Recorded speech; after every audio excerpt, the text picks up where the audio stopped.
So you can see that the sauce is bubbling away in there. The cherries have to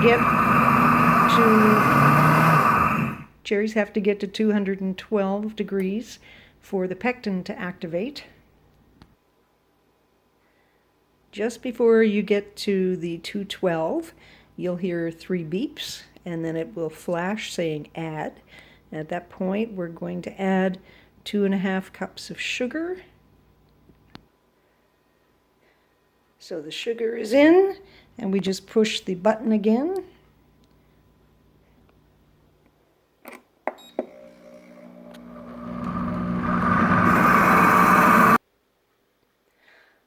I like my jam to be a little chunkier, so I reserved about a half cup of split cherries. I split them all to make sure there wasn't any pits in them, and in 60 cherries, not a single pit.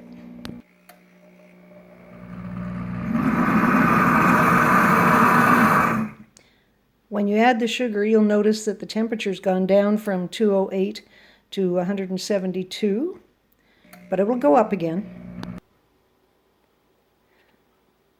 When the jam is finished, you'll hear 3 beeps, and you'll see that it says end. I'm going to add my split cherries because I like my jam a little chunkier.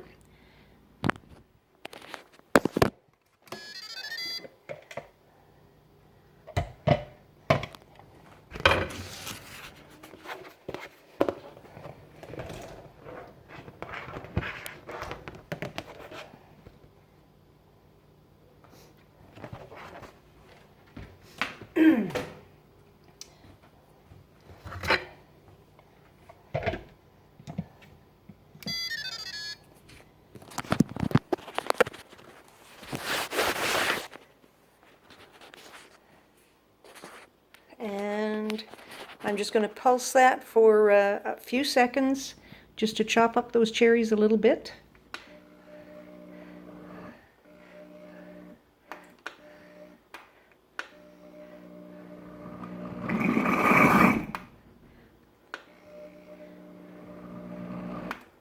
And that's all I need. I'm going to let that cool for a little bit, and then we're going to pour them into sterilized jars. Once the jam is in the jars, you have a choice. You can lid it and put on the screw cap and do a water bath for as long as the recipe prescribes for. Or I do old school.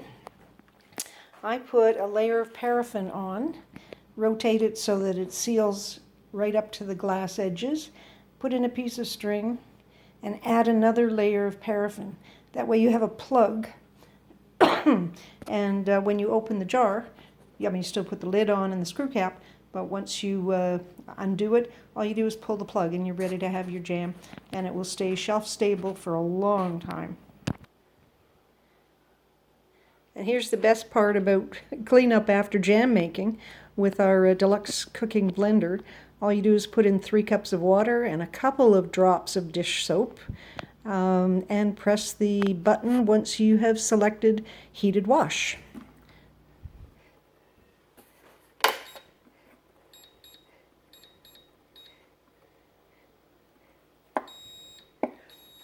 And in 2 minutes, my work is done.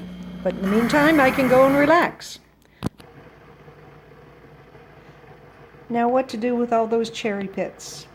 Did you know that in some places people dry them and then take them on a drive and toss them out into ditches so that fruit trees will grow? Mother Nature just does the trick, and everyone has the ability to pick free fruit. I wouldn't do that in Minden because we have bears here and raccoons, but it might work in your area.